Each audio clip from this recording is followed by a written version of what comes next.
theory is that the mind, everything that the mind does, all the activity of the mind is answering questions. It has to have questions. It thrives on questions. And if a person doesn't give their mind questions, it's got a cache of questions just to keep itself busy. And those questions are things like, well, what's wrong? That's a default question. So the whole idea is for a person to learn how to ask themselves deliberate questions. Because if they're not, they're asking themselves default questions. I see my mind asking what's wrong. And so I ask a different question. And the question I ask is, well, what's beautiful? Change the subject. The mind doesn't care what questions it's answering.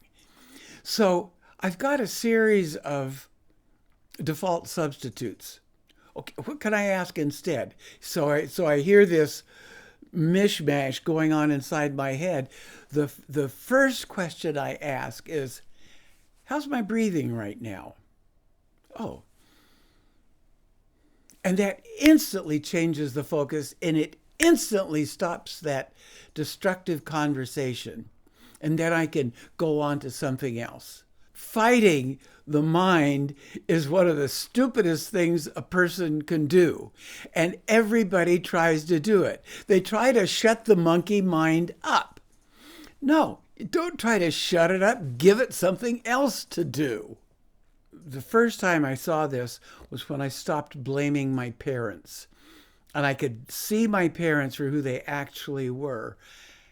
And all of a sudden, they showed up different.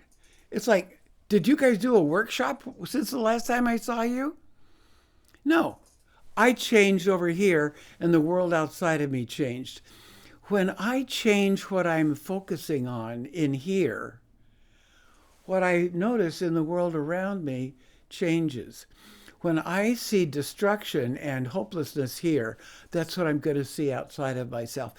When I see myself as evolving, and I validate the process that I'm going through, I see that outside.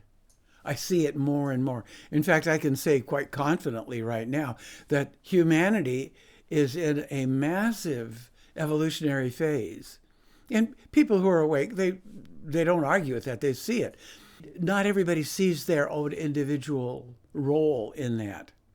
So that's why I'm doing this, is to get more and more people sparked on understanding how to ask themselves deliberate questions in order to fan their internal flame, in order to sharpen their internal focus.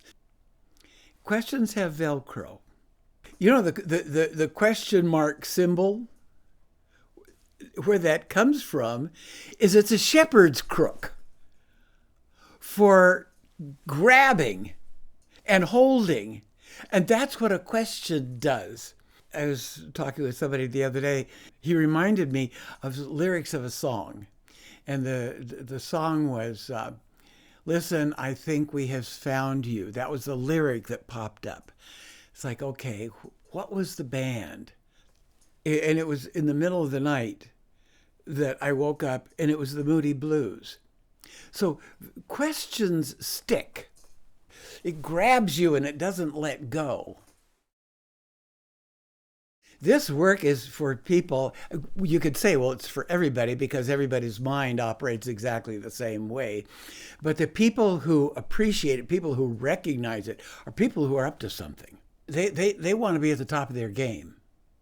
And understanding how their mind operates is critical.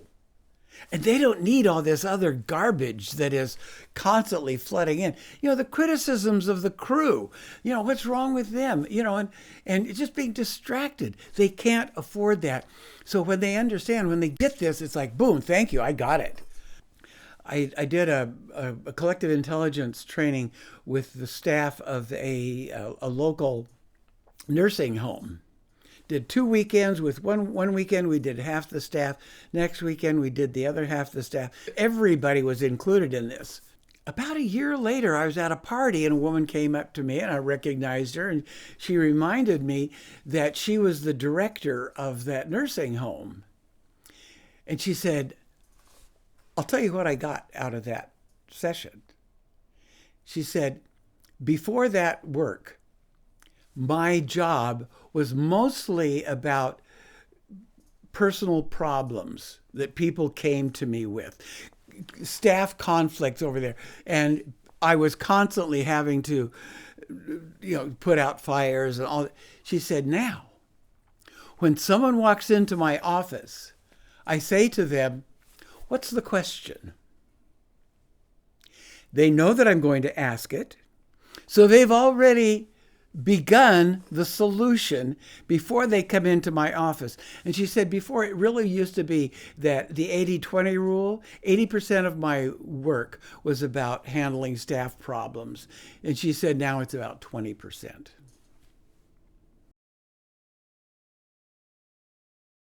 We had a sign on our office door. It said, Audacity World Headquarters.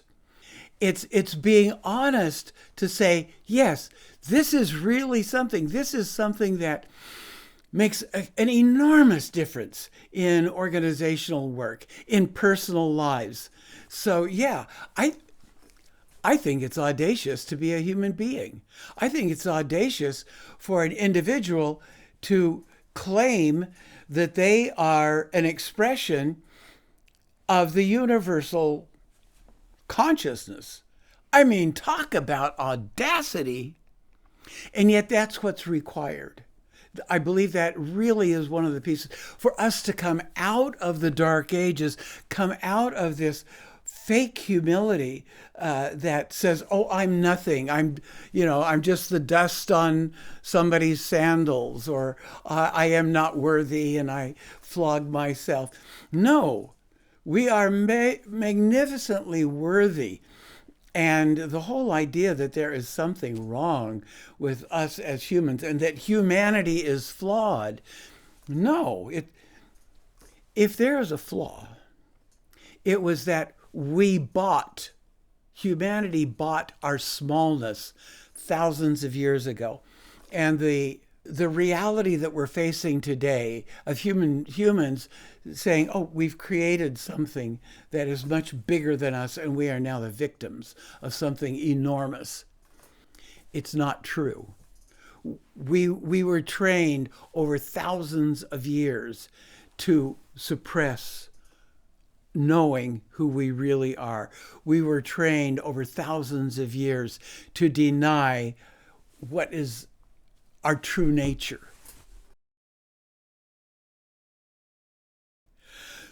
In my coaching practice, quite often people have relationship problems. And what I show them is how to ask their partner questions to bring out something. I mean, like a father and a daughter. Things just aren't going well. Oh, he could ask, what is it that you want me to know about you? What do I not know about you? You see, I look at a relationship. Any relationship is the sum total of our interactions. It's not just, she's my girlfriend. No, it's not that. It's the relationship is this series of interactions that we've had. And learning how to ask questions, I mean, that's what a good therapist does, is they ask questions that draw you out. This is what a good partner does, is they ask questions that draw their partner out. It's like, because that shows me that you're interested. That shows me that you care. It gives me an opportunity to explore myself. And the relationship is the answer to the questions. So a person's fundamental relationship is with him or herself, and all other relationships will reflect that. The extent to which a person accepts and allows himself or herself to be who they are is the extent to which other relationships will be that way. Years ago, half a century ago, I had the privilege of spending a weekend with the question, who am I? I had the opportunity to go through all the layers and just go dig and dig and dig, because there was nothing left, to finally get to the actual direct experience of my own awareness being the awareness of creation, that there was no distinction, that the awareness that at the core of my core, the eye of the eye, was the same as that of the cosmos, blew me away. So my life literally has been the answer to the question, how can I have that level of consciousness in my day-to-day interactions with people? How can I do that? And so that's been pretty much the answer. My life has been answering that question for a long time. And I'm learning. Slowly. Okay, a person they've got a business and they want to promote it. Okay, so what's the question? Okay, and they just start playing with questions. What is a question that will move me forward? What is a question that will give me clarity on the purpose of my project? What is a question? And just boom, boom, boom. What is a question that will cause a breakthrough in the way I think about this? Questions about questions. Einstein himself said, if I've got an hour to solve a problem, I'll spend the first 55 minutes coming up with the question. Every creative person that I've ever come across, they talk about how important is the question, because that focuses their attention. So when I ask myself a question, where does the answer come from? Well, sometimes they come from my experience. Sometimes they come from the furthest reaches of the cosmos. All of existence is conscious. And so all the pieces of it have consciousness to some extent. So what people really notice, first of all, when they get engaged with this work, is that it tames the monkey mind. It's like the negative, destructive conversations that seem to be automatic, that are unstoppable, that going on inside a person's head, that's what they first notice, is that those flatten out. That's no longer a problem. And asking deliberate questions. What's happening with my breath right now? Boom, there you got an exit. Stop that. Stop the monkey mind. Ask anything deliberate. What am I feeling in my foot right now? Ask anything else. Change the subject. Let's get going. Change the subject. I'm old enough and wise enough now to know that there's a good chance that I won't change the world, that this will not become a global movement. But I know that it's changing me.